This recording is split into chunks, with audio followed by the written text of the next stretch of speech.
Okay, here we are. Next phase of the gulab jamuns. As you can see, they're getting nicely brown. And you have to keep rolling them through the ghee. Not too warm ghee. Actually, some of the devotee cooks, they mention how it should be certain temperature, and I just don't use the thermometer. I just have one setting here on the stove, and it seems to work fine. So you're seeing these are all coming out really nice. There's no cracks anywhere in them. This is what you want. Radharani's mercy. So we just sit here, roll the balls around, listen to Prabhupada chant, think of Krishna, praying to Krishna that these balls will come out nice, that Radharani will definitely help us make these things nicely for her consort Krishna. And then leave some remnants for the devotees, who we all know love gulab jamuns. I remember one time at Rath Yatra, San Francisco, 1975, I think it was. Prabhupada was there. I was living in the Seattle Temple at the time, up in Washington. I'm still in Washington. And anyway, all the devotees piled into cars, vans, trucks, headed down the coast from Vancouver, Seattle, Portland, up from LA. Everybody on the West Coast, all the temples, headed to San Francisco because this was the only place that Rath Yatra was going on at this time.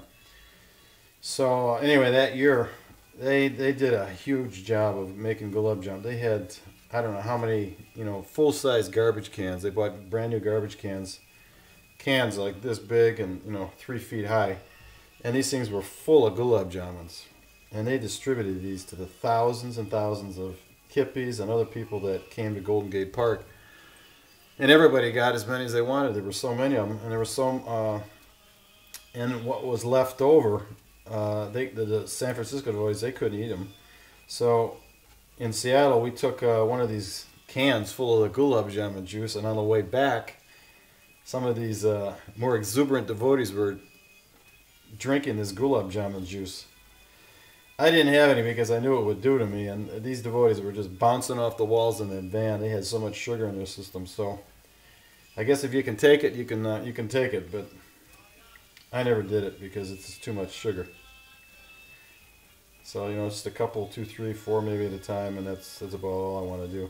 I remember one year we had a gulab jamun eating contest in Vancouver. This was part of the Rath Yatra festivities.